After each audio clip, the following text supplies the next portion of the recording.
All right, ladies and gentlemen, we're here for the October 2nd board workshop. Trustees, we do have a quorum. We have three trustees that are unable to make it today. We are going to go a little bit out of order from the workshop agenda, and we're going to start off with District of Innovation. So Wes and that committee have been working together to provide an amendment to a new legislative requirement. Wes? Oh,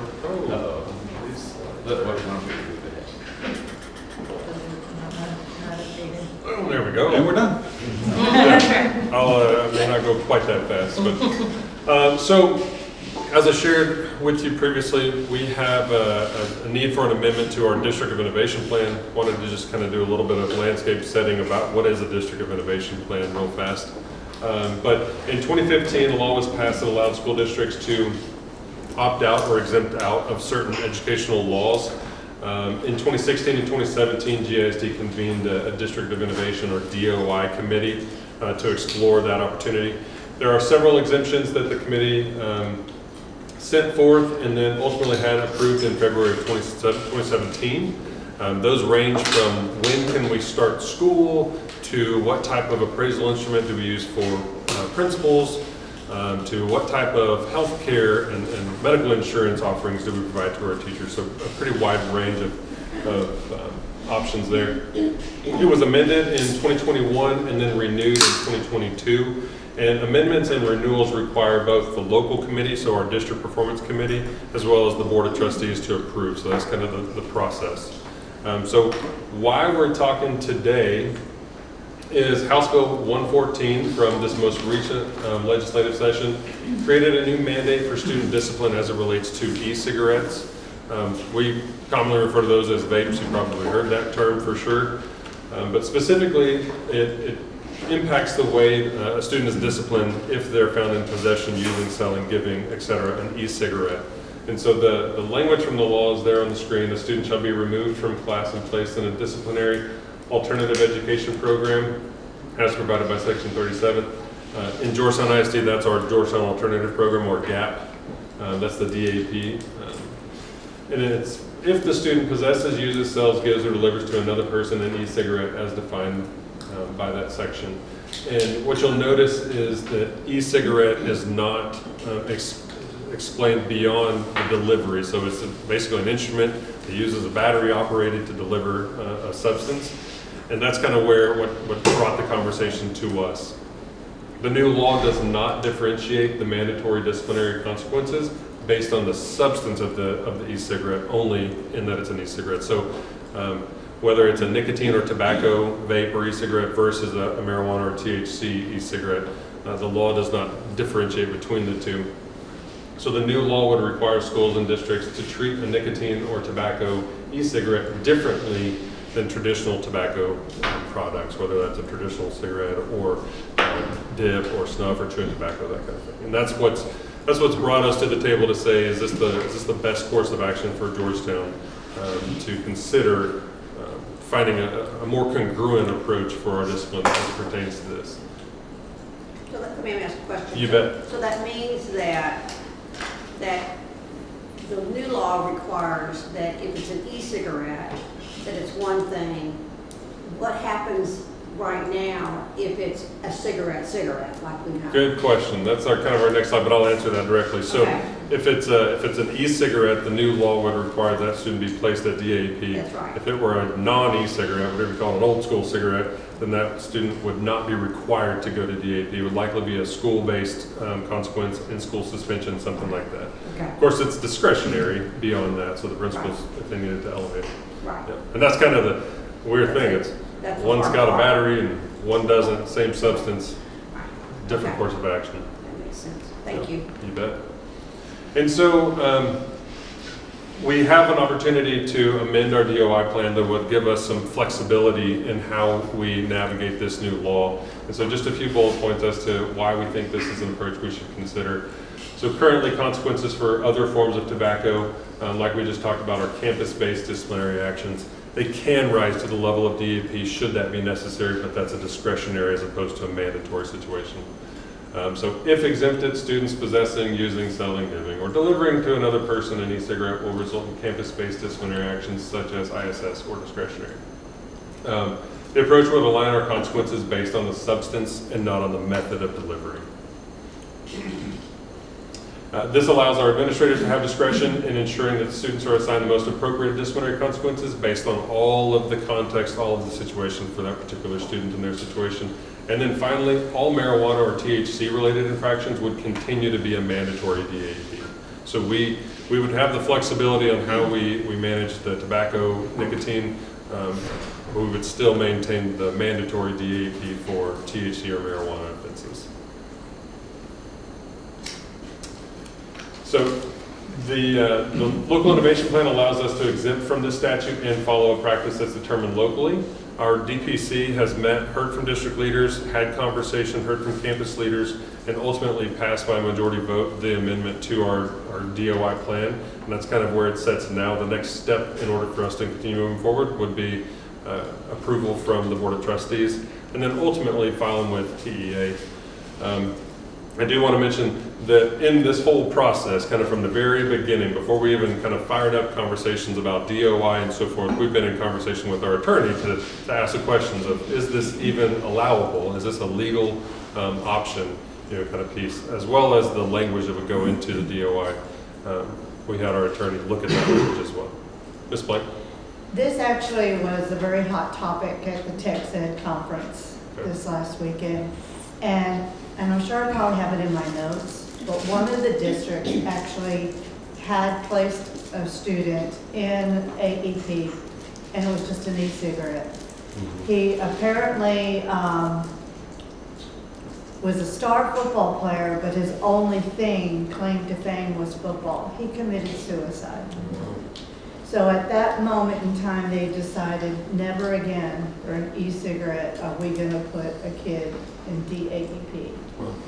So this really was a hot topic, as well as many others. I'm sure. Thanks for sharing that. Ms. Beck? So let me ask you a question. I mean, I understand exactly where you're coming from on this, because that seems really pretty tough. But I also know that vaping has been a real problem. And it has been a problem in the restrooms. That's been a significant issue. So my question is, if we don't want to go this route, if we don't want to go the direction that has been mandated, what are we doing that's different this year to mitigate this problem? Surely we're not doing the very same thing we've done in the past, because it didn't take care of the problem. So how does it look now that you're confident that if we go this way, that it's going to be different? Yeah, that's a great question. I'm going to pitch that over to Dr. Stoner as the work she leads, if that's all right. So there was a lot of conversation to kind of get to this point where we felt like this was something we wanted to bring to the board. And a lot of that was the discrepancy between the different modes of nicotine and how that seems really out of whack to have, a cigarette having one consequence and an e-cigarette. So that was kind of the heart of it. We started this conversation though in August, right before school even started. And so we knew this wasn't, this is not related to vaping, but it's obviously there's a much bigger story and conversation that has to be had about trying to prevent that behavior with kids, right? So we're doing lots of things. I will say that the administration and their teams on the campuses have really, really, really worked hard. I think I even said it to Wes, of doing like all the preventative things we can to help kids make better choices in school. Things like, making sure we have engaging work in classrooms so kids don't want to leave class, from that all the way to, lessening the number of bathrooms that are unmonitored during the passing period so that, students are, an ounce of prevention, a ton of cure, I feel like, in these types of things. So all of those preventative measures, I don't have any data to share. I was kind of hoping I might have some, but we were really concerned about this new legislation and how it would impact our numbers of removing kids from campus, because it is a big thing to remove a child from the home campus and place them in an alternative school. And not to say that nicotine vaping isn't an important thing and we don't address it, but there are other ways to support changing that behavior. The consequence is one piece of it, the instruction about how the dangers of it, how, you know, negative impacts that it has is another one. That's one of the things that I would say that I think the campuses have done really well this year, is they've spent a lot of time proactively helping kids understand what these choices will result in as far as consequences for them, and then just the other structures in the day of minimizing unsupervised bathrooms. That's something that in our learner profile survey has come up a lot, is just the bathrooms being, and I think that's every school everywhere, but it's been a real push, a lot of prevention to try to keep students from making those choices at school. Because the consequence is just one little piece, right? It happens after the fact, right? So it's not gonna necessarily prevent a lot. Ms. Malden, So is it better, so let me ask you this, is it better? Is the situation better this year than it was last year? And do you have some data to show that it's significantly better this year than it was last year, that your things have made a difference? I don't know that I can say significantly, because that would like require me to have enough data to pull from. I can just tell you incidentally, it has been better, especially because we were expecting an increase with this new legislation, right? Because there's more kids that would be placed in DAEP with this. The thing is, it's not as, like I was thinking about getting it like on Thursday, and it's just not that quick of a turnaround because the codes are different this year, so you're kind of comparing apples and oranges, because now there's different codes because they're required to place them in DAEP for nicotine vaping, and last year they weren't. So just a little bit more complex to get the data to be able to compare apples and apples. But I will tell you that just looking at our numbers of students currently in DAEP, we have fewer now for sure than we did this time last year. Right. Ms. Malden, I also want to give the high school principals a lot of credit here. The actions they have taken have been very preventative.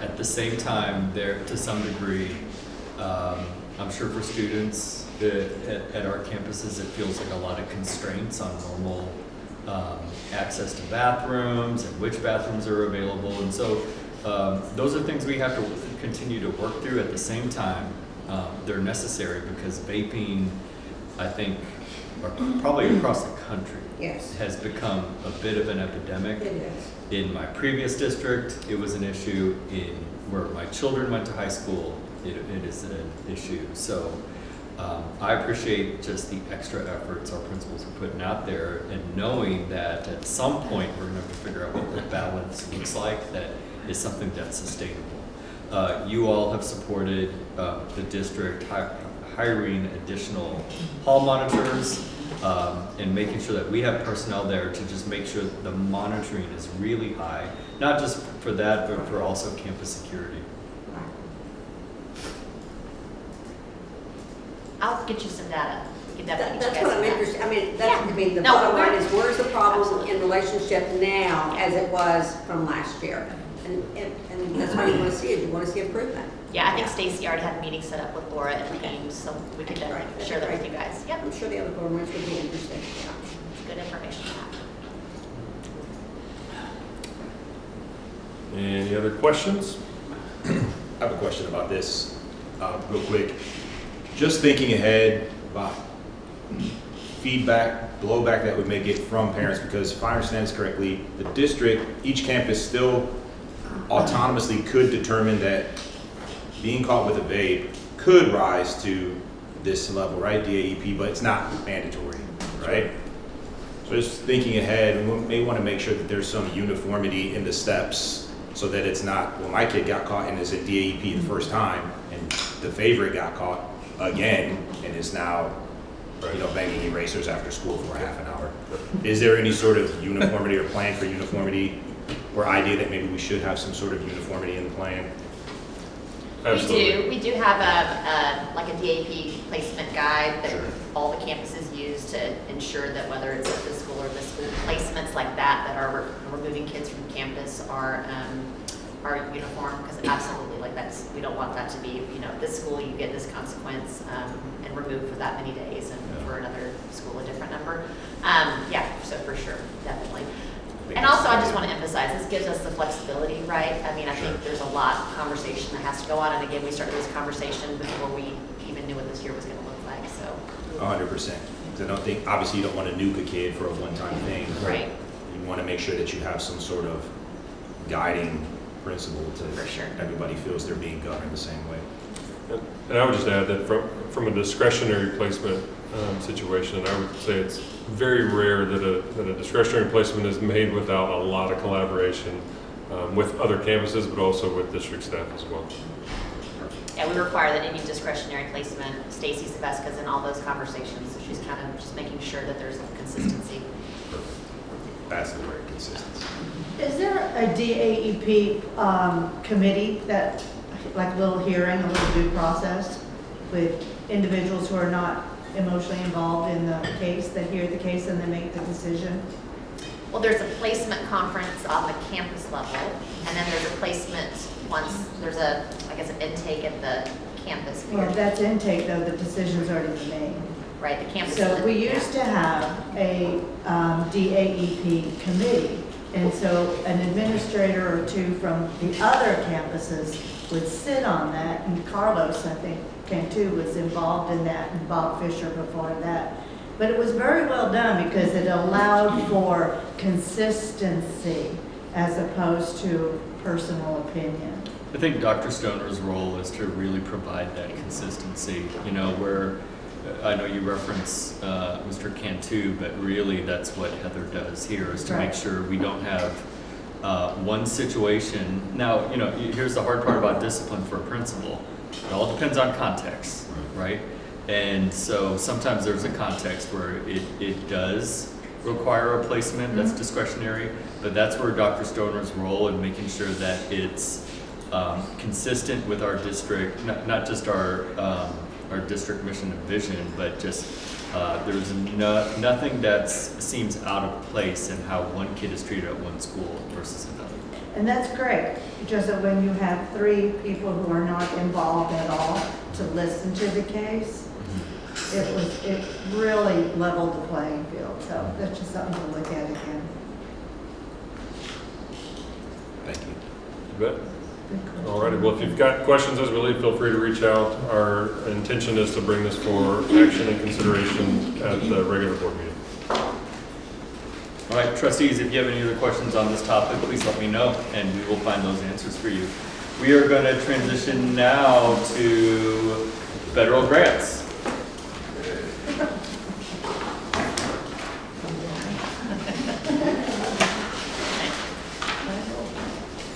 Who's driving? Oh, am I driving too? Okay. You are driving. Okay. Morning. Morning.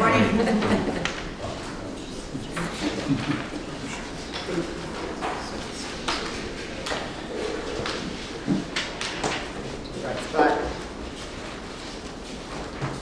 Okay, so the reason, do I need to talk about it? Yes. Okay. Tiffany Walker, Executive Director of Special and Federal Programs. And so we're here today, there's a new requirement by TEA that we just go over all of our federal grants. And so it's kind of a really cool opportunity to be able to share with you just all of the different ways in which we're able to support the work here in GISD with the federal funds that we get. So starting with just the different grants that we get, we have the ESSER, which is Elementary and Secondary School Emergency Relief. That was directly related to COVID and supports following that. Every Student Succeeds Act, ESSA Consolidated, that is going to be our Title I, Title II, Title III, Title ID, Title III Immigrant, Title IV, so and we'll go over all of that. Then the Individuals with Disability Act, IDEA, that is in particular our special education federal funds. Carl Perkins, Strengthening Career and Technology, so it's our CTE grant. The ARP, American Rescue Plan, this is another one that is connected directly to COVID relief. And then the Texas COVID Learning Accelerated, sorry, I just moved my thing, go back. And then Texas COVID Learning Accelerated Supports, which is T-Class, and yet again, another COVID-related grant. So going on to ESSER, which is our COVID relief, this tells you the total amounts that we received in each grant, the $490,500 for the ESSER 3, 512, 500 in T class. That's a high quality after school. And then the ESSER supplemental, which is also we'll go to that in a minute, the $4,991,041. One of the things about these is these are, as you can see, multi-year grants. So as we talk about this, there's going to be a little bit of difference in, or there'll be a little bit more clarity on what we have left, what we've spent, things like that. So for ESSER 3, again, this was one of our COVID grants. The $490,500 was our original grant. Now this says that there's 457 remaining. Just for clarity purposes, this is not money that we're trying to decide what to spend. We've already committed. Here's what these funds are going to be provided for. So this is just what we have not completed. We have until the end of the 24 school year to utilize those funds. As far as what it's used for, it has in particular been for summer school. We've been able to do some really great things in our summer school, providing extra opportunities to kind of close some gaps there. Salaries and student support, a lot of tutoring has happened, in particular after school, but even some during school in some cases. And then, of course, instructional supplies to support those endeavors. Then our next is our T-class high quality after school. This in particular has been utilized to kind of give some buoyancy to our ASAP program, which is our after school action program, which is our middle school students who, this provides an opportunity for them to be after school. In particular, we've been able to add after school tutoring that just kind of to beef it up a little bit. We had it available. One of the things that we knew in particular with our after school for middle school was that transportation was the biggest issue. And we were not able to provide transportation, and so that really did limit the number of students that we could provide those services to, because they just didn't have the means. They had to ride a bus home. With this grant, it gave us the opportunity to be able to provide that transportation for them. And so we were able to increase our numbers. And what's really cool about this one is it wasn't focused only on tutoring. One of the things that this program has always done is provide other opportunities, like they'll do culinary arts and they'll learn how to cook, they'll learn how to garden.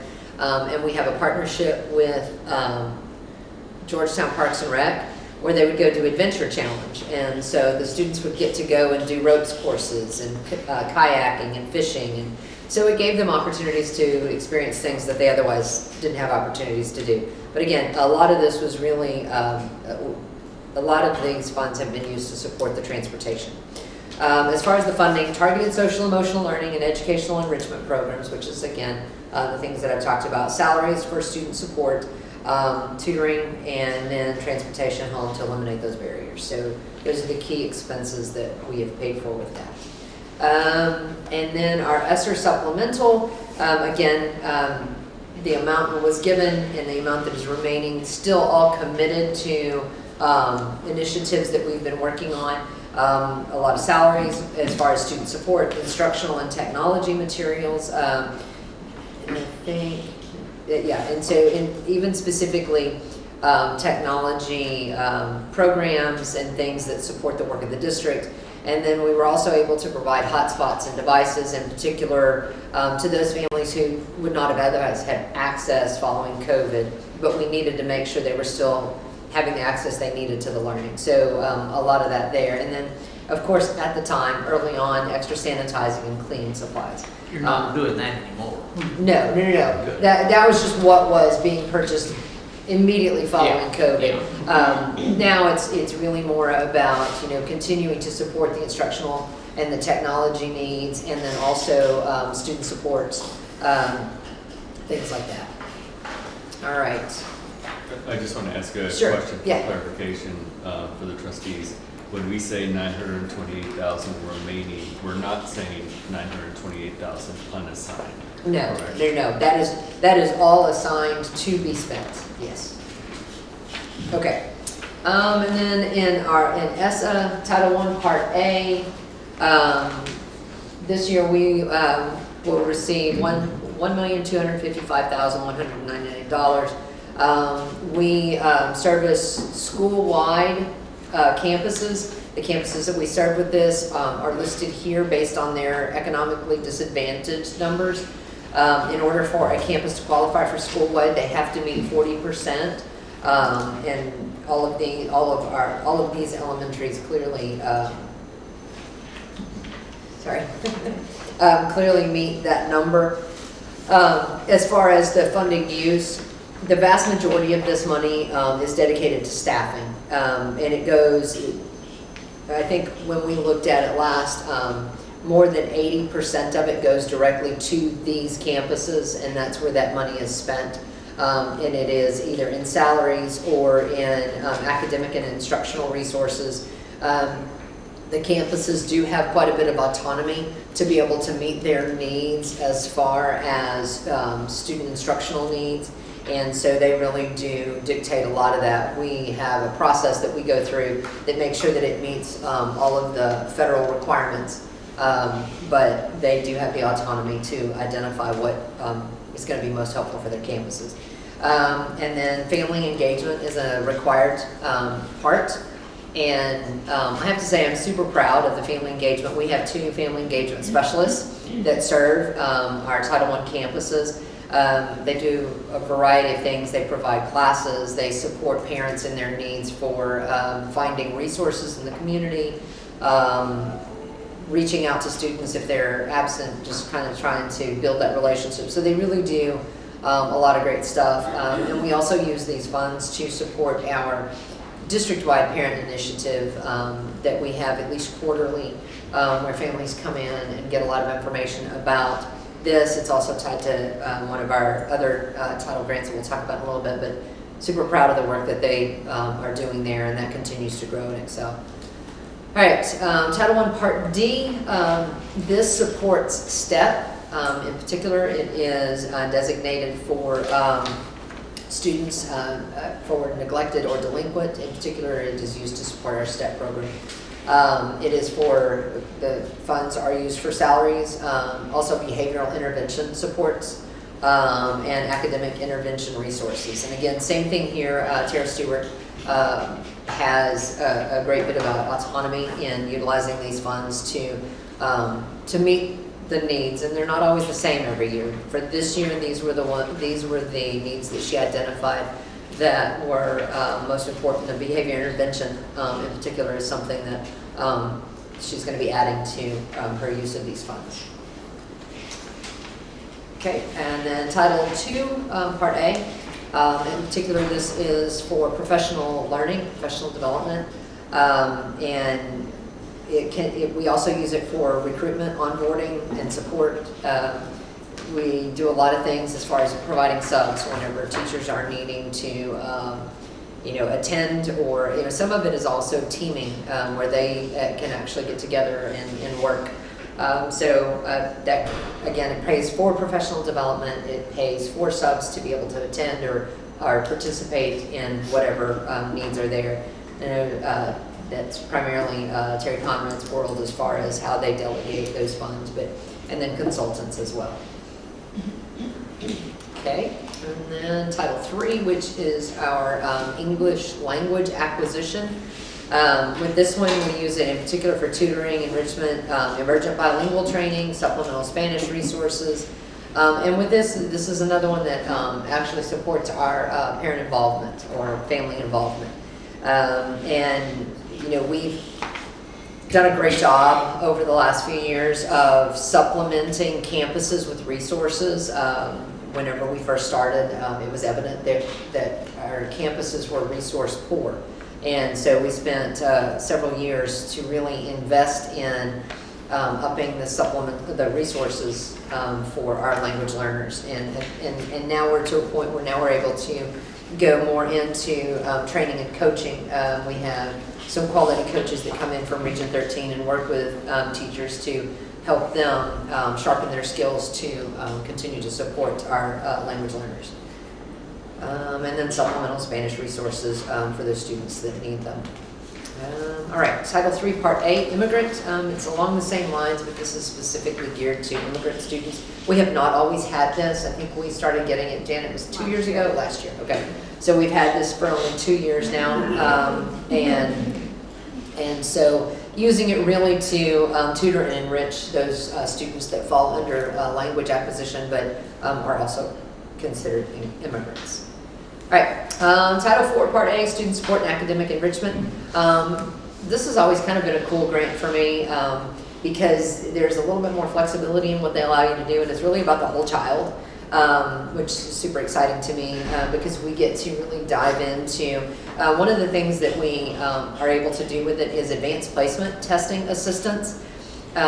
So that means beyond supporting those who are struggling, we're able to actually provide support to those who are excelling. But you know, you get some kids that get to the end of a year and they may need to take 7 AP tests. I think we had one we were talking about this year taking 8 AP tests in a year, and they're about $100 a piece. I mean, that's $800 that if you've got a family that's struggling, and that's a low guess, but if you've got a family that's struggling economically, they've done the work, but they may not be able to get the credit if they don't have access. So we're super excited that we're able to do that with these funds. And we also have student enrichment programs. We've done things like we've supported establishment of mariachi, and this is over several years, mariachi band, our folklorico. We have done some PE initiatives where they did like yoga. We were able to get yoga into PE. So, and I'm trying to think, we've done some VR additions as well. So anyway, it's like I said, it's a really cool grant because it allows us to go towards the enrichment level, where a lot of the other grants are more on the supplemental, bring them up to closing gaps. And then student support initiatives, we also have utilized this. It was utilized with I'm going to forget the name of the program. Where's David Rainey? Thank you, Care Solace. We also used to support that, so using it to support our just mental health supports for students. So anyway, those are a lot of the things that we've done with that. But for this year, advanced placement testing, student enrichment, school safety initiatives. I know we worked with Heather on some purchases for that. We did, I think we utilized this for Stop the Bleed to get that in place, and then student support initiatives. All right. I just want to jump one thing in there for the grants that we've talked about so far. The 2 words supplement versus supplant is what we have to live in, understanding the difference between the two with all of these grants. And so the vast majority of these, all of the titles live in the world that they have to be supplemental to what you're providing. So we can't use those funds at our title campuses and then free up other local money in order to do other things, because you have to provide at the local basis that amount of support and then use those funds on top of that. It becomes an interesting thing for us in a lot of the title world because particularly now as we're looking at budget constraints, you're seeing hundreds of thousands of dollars numbers up here, and it's like, well, wouldn't it be nice if we could use that to cover salaries of people that we have? Well, since we've already paid for those once out of local, we now can't move them back into something because that's now supplanting our local funds. So as you see these numbers rolling up here, all of it has to be used, except with the exception with those funds that came through for ESSER and ARP, because those funds were provided to us really to cover a gap between what we should have been funded and then enrollment dropped, and just because of the needs changing because of COVID, those grants did not have the supplant rule, so you could actually use those funds to cover things that you had been paying for out of local money, but everything else must be supplemental beyond what you've already provided as a baseline of support. So it makes things a little interesting because it would be nice to be able to use those funds in our local 199. Thanks. Yeah, no problem. All right, The and then, feds audit this? Yes. yes. So every year, Yes. one of these type, yes, Yes, Well, sure. they do. All right, and then our next group is special education, our consolidated grant. And these are the amounts. And the ARP funds, we'll talk about those. Those were new this year. That was in addition, and it's related to also COVID relief. for Idea B formula grant that we receive. Ultimately, the vast majority of this money goes into salaries to support our students. Student-specific supplies and materials, proportional share services, contracted services, that in lieu of being able to always find staff to fill vacancies, contracted services has become a bigger expense than it once was, because if we don't have the staff, we have to find them somewhere, and contracted has been one of those places. We also have a partnership, Regional Day School for the Deaf, so if we have students that are hearing impaired, then we work in collaboration with the Regional Day School, and so our funds support that. And then also student placement in residential facilities. We do have some students that we are not able to serve, and they are in different facilities. And so that is, by law, our responsibility to fund those. So that's where some of that money goes. And that's, I mean, again, the vast majority of these services, of these funds, support our staffing, because that is where we make the most difference in our students with the greatest need. So that's where most of these funds go.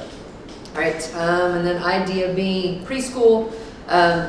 This is, the idea of this particular portion of Idea B is to help to support that foundational learning of students, to try to build a foundation that allows students the greatest opportunity for success to hopefully not qualify for special education services, that they have what they need to be able to move through without that. And so a lot of this is used, and well, in particular, this was used for salaries for this year. Right, and then this is our art funding, and this was a supplemental, and again, this is recovering from COVID. Supplies, materials, technology, testing materials. One of the things that I know you guys have heard of is the increased number of students that are being assessed. I think our number of students being assessed for special education has about doubled in the last 2 to 3 years, if not more than doubled. And there's just that, so the testing materials and being able to support that process is where quite a bit of this funding has gone, and also training in supporting our students with special needs. All right, and then IDB preschool, just same lines, but art funding, student-specific supplies, materials, and again, contracted services are the areas that this has covered. And then our next one is our Carl Perkins, Strengthening Career Technology Education for the 21st Century. It's $99,783. In particular, it is used to bolster our career technology programs, to provide that supplemental access or supplemental opportunities, career exploration and career development activities. So that's one of the things that these funds pays for. Also professional development related to CTE for all staff, making sure that they have the training that they need to be able to serve all the students that are going to be walking through their door. Support integration of academic skills into CTE programs, really trying to align that CTE is supporting the academic growth of the students that they are serving as well. And then quality evaluation of the CTE program using a system that determines, are we doing what we say we're doing, and are we doing it well? And so those are the areas that the funding is utilized for the Carl Perkins grant. All right, questions? Yes? It's not a question, it's more of a comment. I am shocked at how little we get for the early childhood monies. It's not that much more than when I retired in '09. It is shocking. It's not much, but we make the most of it. We make the most of it. This far. But the other thing I'll point out, my brand new board notebook I bought at Bridges. Yes. So where's the camera? I highly recommend everyone go get theirs. Thank you, appreciate the plug. Super excited about that program. Yes, ma'am. Looking at I guess the very first slide, and it goes to 24, and then you mention all of these different areas where they were COVID Yes. What, number one is, when do you know, because 24 is May, 24 for a school year. I mean, you're talking about next May, that you know these numbers. When do you know what happens after 24, just month-wise? And then what happens to all this COVID money? Is it gone? Yes. Or what's, so it significantly will impact the federal piece when it's gone, correct? Is the question you're asking more related to, I mean, are you basically asking, are we coming up to a fiscal cliff that's going to impact operations here? Well, I don't know that I saw it as a cliff. Alleged. Dr. Belleville, but Alleged. I am concerned when you know what the money is to 2024, and then what happens, maybe it is a cliff. I didn't visualize that in my head after 2024. So why don't you just take it from there and I can probably speak to that a little bit more. A fiscal cliff is a common term that school districts are using because we are all facing the ending of this additional money that we were able to use really with much less constraint than we were as the supplement versus supplant. So yes, we are facing a fiscal cliff in that those funds will not be available in future budget years. However, I will say here at Georgetown, we have managed those funds very carefully. I would say Terry Conrad has really championed that. And if you see, I mean, some of these dollars are bigger than others, but if you go all the way to the supplemental, you know, of that 4.9 million, we only have 928,000 remaining, which we spent a lot of that on summer school for this fiscal year, and we'll spend it. We can spend it in June as well for summer school next year. right? And so. I will say the trickiest part of what we've really tried to be intentional of using these funds for is things that are great to have. We want to have them, but if in the end we can't afford to have them, they're not going to. The floor is not going to drop out from underneath us.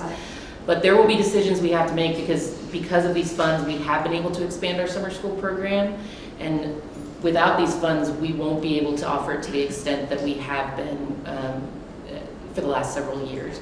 So if But- you want to sustain them, where does the money come from to sustain the good things that's been happening? Exactly, and so so there are districts who hired a lot of staff using these beyond that they're facing the issue of having to now cut back staff or things like that. So we were really intentional about where that money went, but there are programs, instructional materials that were given to us free from the state that we were allowed to use that at the end of 24 will no longer be free. Tutoring, money that we've been using for tutoring that we will no longer have at the end of 24. But so yes, there will be for sure decisions that we have to make based on all of that. Yes. Some of the discussion at TechSed evolved around budgets. It seemed to me a preponderance of evidence that there was a vast majority of school districts are working on deficit budgets.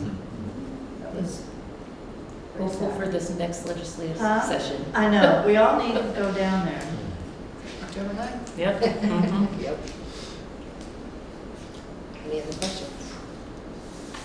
Thank you. Okay, cool. Thank you. Thank you.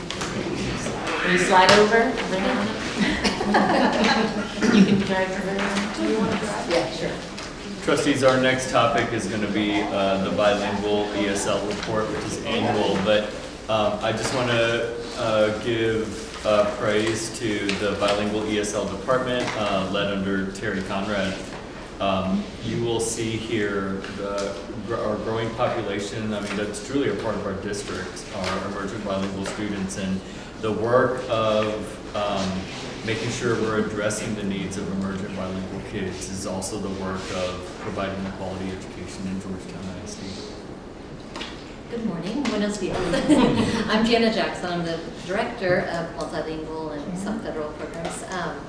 So I'm required by the state to give you a kind of a little report and update of some of the programs we have and assessments and other things we do within our world. So that's what you're going to see. In GISD, we actually have 4 different program types to serve our emergent bilingual kids. We have a 2-way dual language immersion program for kinder through 5th grade. 2-way just means we have English speakers mixed with Spanish speakers. They're both learning English and Spanish. Pre-K has one way because we only have our Spanish speakers within those classes, and they're still learning English and Spanish. And that has to do with the pre-K qualification process and things like that. For elementary, if they're Spanish speaker, we offer them the dual language program, which is Spanish, English. But if they're another language, such as Telugu, Vietnamese, whatever it may be, we offer ESL content base for pre-K through 5th grade. That basically means that we want that classroom teacher to be ESL certified and supporting those students with the accommodations within the classroom. They don't pull them out or do any special program somewhere else. It's within the classroom. And then for 6th through 12th, we have what's called ESL pull-out. Doesn't necessarily mean that the students pull it out, but the language arts and reading teachers are required to be ESL certified. Of course, I would love for everybody to be, but that's kind of the difference in those programs. There's a couple of pages or slides here, a few slides that have a really more detailed explanation if you're interested in reading it. I don't think I'll go into it unless you guys are really wanting more information, so we're going to skip ahead a little bit. These are numbers as of last Friday of how many total in each grade level and as a district. We have almost 2,400 emergent bilingual students. And when you hear emergent bilingual, that doesn't mean they're all in a bilingual program. Emergent bilingual is the new term for any student that has another language other than English that is in an ESL or bilingual program, no matter what it is. So an ESL student can be called an emergent bilingual because we're recognizing their home language as valuable and that they are becoming bilingual. So if you hear in the past LEP, limited English proficient, or EL, English learner, or emergent bilingual now, they all mean the same thing. Those are our students that speak another language and we're serving them in one way or another. We do have about 30 plus languages in our schools. That changes month to month, but our top 5 languages other than English are of course Spanish, which we have many, many speakers. We have, our second one might surprise you, is Telugu, which is a language from India, Nepali, Vietnamese, and Russian. So those may not have been the ones you thought you would hear, but we do have quite a few students with multiple other languages represented in GIC. These numbers do not add in our English-speaking students who choose to be in dual language. We call them opt-in students, the ones whose parents want them to learn Spanish as well. We have about 258 right now of those as well.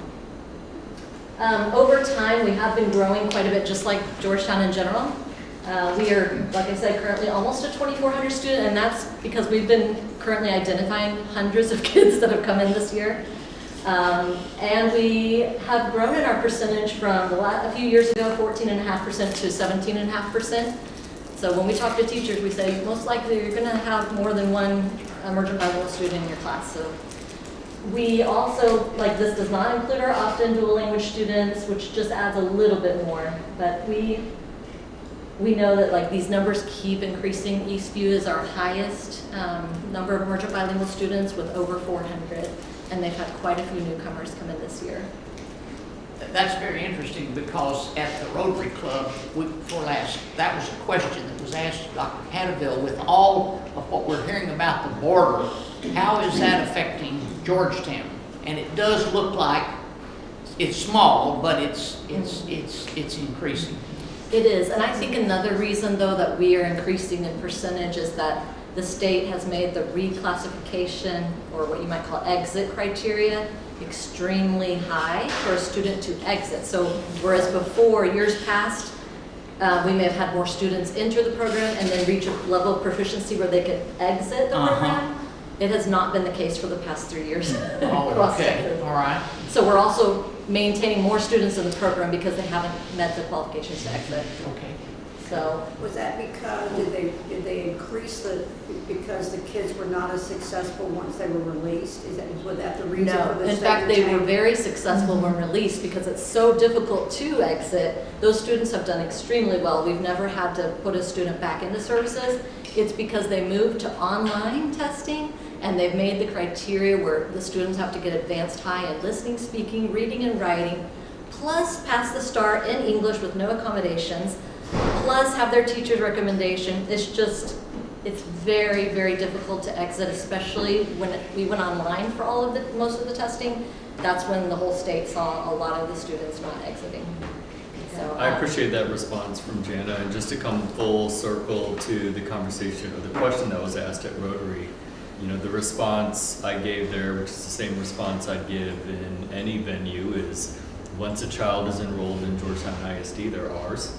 And it's our responsibility to make sure that they get the services needed to be successful in our schools. So I don't know that we have any data where we dig into how did your family arrive to Georgetown? I will say our immigrant numbers have gone up dramatically. That's based on 2 years prior's PEMS data. And I don't know if we're doing just a better job of coding it or if we truly do have such an increase that we never got those funds until last year. So I think it is growing, but I don't have like hard and fast like data, it's this percentage or that. But we have seen quite a few more newcomers in the past. So there would have to be a question then that's asked on the parental form for you to get that data and that information, correct? Yes, we do have some information that we can maybe compile it, but a lot of it is their academic history on the enrollment. We can see if they had academic history in the States or another country, but yeah, it's a lot of complicated data. Yeah. Okay. This is just kind of an overall, it's hard to summarize over 2,000 students TELPAS data. TELPAS is the assessment we have to use to measure their English language proficiency growth. Every year, just like STAR is for academic proficiency growth, this is for language. And basically we test all the students from kinder through 12th that are coded emergent bilingual in listening, reading, speaking, and writing. And then they're given also a composite score. Oops, I'm on the wrong slide, I'm sorry. And this is just kind of a breakdown of where they scored their first year, second year, third, fourth, and 5 or more years. Once they hit 6+ years, we consider them a long-term emergent bilingual student. But as you can imagine, their first years, they're going to have a lot of beginners, right? Mm-hmm. And then we have a lot of students who hang out in the intermediate advanced areas. And you're probably wondering, if you look at it carefully, why we have a high percentage of first year in the advanced high. I think that's a little strange, but the reason is we don't start counting those years until first grade. So a first grade student who came into pre-K or kinder and was already somewhat advanced, sometimes in first grade we actually exit those students because they're only needed maybe just a little more English to reach that full proficiency level. So if you're wondering why do we have so many first years in advanced high school, because it's the first graders. This is just another way to look at it. One thing I think is noteworthy, the red is your beginning, orange intermediate, green advanced, and purple is advanced high. Last year was the first year they did the writing assessment online. And anytime it's the first year, typically we take a hit all across the state. And as you can see, our writing was the area we had the most beginner level, and of course intermediate, and the least advanced high. So they, across the state, but also here, we really struggled with that writing online piece. The area I'd say we do the best, which makes sense, is listening, because that's the first area you develop in a language, right? You understand, but you may not be able to produce. TELPAS for our littles, K-1, the teacher rates them. So if I have Terry in my class, I look at a rubric and I say, Terry's performing at a beginning, intermediate, advanced, or advanced high level. For 2 to 12, it is all online now. The kiddos are wearing headphones, microphones, even the speaking is online. They're writing, and AI grades the speaking, so it's kind of strange. And then, like I said, writing was the first time we had it online last year, so we've been encouraging our teachers to use as many of those online tools as they can, like Seesaw, Flipgrid, to get them in the practice of doing online assessments. Okay, we can go to the next one. Because the reclassification and exit criteria is so high, this year we've had 14 students exit, or what we call reclassify. 8 of them were in first grade. The teacher rated them advanced high. They also were given an Iowa assessment for reading and language, and they had to get 40% or higher, and the teacher recommended it. And then we had a few middle schoolers, 7th and 8th, and just a few high schoolers. Now, it freaked me out a little bit, and I asked some of my neighboring districts, we're not the only ones that looked like, oh my gosh, we're not exiting anybody. If you've ever seen the TELPAS test, though, I would, my question to TEA or my meetings when I have bilingual director meetings, have we ever given this assessment to gen ed students to see how they do? Because it is extremely high level. But I have good news. So there's the bummer. And then we have next year, they have just passed the law that next year they're changing that reclassification criteria. So instead of having to get advanced high in listening, speaking, reading, and writing, they have to only get advanced high composite. So a student may have 1 or 2 advanced and still get the advanced high composite and be able to reclassify into a gen ed student. And, Because if you look at this, that shows. oops, I need to go up. I know, hold on. I was just gonna say, because whenever she talks about, right now, they have to qualify in listening, reading, speaking, and writing, but if you look at the composite, there would be an increase in numbers just by looking at that right there, right? That's what I'm. Actually, so I actually looked at the students we had this year that had advanced high composite, but not advanced high in all 4. We would have had 173 more students exit. So it is going to be a huge difference. A lot of our students have taken this test for many years and they get frustrated because they may have tried their hardest and they missed it by 1 or 2 little things and they kind of honestly lose some motivation. So I'm really excited to share this with teachers and hopefully motivate them to be able to finally reclassify or exit. Because what that would be for a middle schooler would be if it's, do they have to spend 1 of their periods in an ESL Not setting? necessarily. If they're a newcomer, we do put them in specialized ESL classes. Right. If they're a long-term, not necessarily, but it would also get them out of taking this assessment every year that takes. Okay, so that's the issue. Okay, Uh-huh. okay, so it's not a class. Good, okay. Every year, our department has to look at how many teachers are serving students in bilingual or ESL settings that are not certified. Now, it sounds like a lot, but that can be even just 1 teacher on campus that's not dual language that has 1 student. We would still have to put that teacher on a waiver if he or she does not have ESL certification. So it's a little deceptive. Last year, we had about 36 teachers, whether it was a bilingual setting or ESL, that didn't have their complete certification that they needed. And we've sent them through ESL academies, or we send them to Region 13, or any training that they want other than the ones that we offer. And then we support them to take their assessments, whether it's ESL or bilingual. We have 13 so far who've already achieved certification. And this year I'm looking, I think we're gonna have around 45, that either need their ESL certification or bilingual. And because of that, the state also requires us to find ways to support them. So some of the ways we do, I won't go into a lot of detail, but ESL Academy, we will give subs to teachers to come and prepare them for that ESL certification assessment, but also give them strategies at the same time, not just test prep. We do a lot of ESL 7 steps training. We contract with Region 13 as well to do instructional coaching for content-based language instruction, which is what used to be called sheltered instruction, if you've heard of that. Basically to make every teacher a language teacher, not just a content teacher. A couple of other things, we've contracted a little bit with Sidelets, try to rotate which subject areas we're doing. We've done recently social studies and math, so probably we'll have science coming in February. I'm a trainer for ESL, but I also have my 2 coordinators who are trainers. So we don't have to send them to Region 13. We can train them here to get prepared for those assessments. Our dual language team we have 1 coordinator and 1 instructional coach, and they do a lot of the dual language trainings throughout the year on any programs or assessments. And then we have a huge piece called LPAC, which if you've ever been on campus, you know what that is. It's all the identification processes, state assessment accommodations, instructional accommodation, end of the year, all the things. So those are some of the trainings that we're responsible for. But here's the fun stuff. Additional activities that we do, we are required to have a pre-K kinder bilingual ESL summer school. This past summer we had 92 little ones. They're required to have 120 hours of instruction. We did take them to the Texas State History Museum, so that was the newcomers. I'm sorry. 1st to 2nd grade, we used some of our Title III funds actually to identify some struggling students and invited them along with the pre-KK. We used the same space. Same as our newcomer 3rd to 5th. This is something we started a couple of years ago and found it really beneficial. It's really hard to come into a school after, kinder 1st, 2nd. When we have newcomers come in 3rd to 5th, we invite them to a newcomer program in the summer, also for 120 hours of instruction. And same for our 6th through 11th graders. We have 2 middle school sites that had newcomer programs this summer.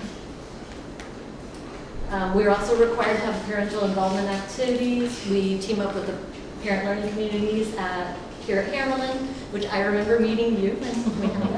Thanks for coming.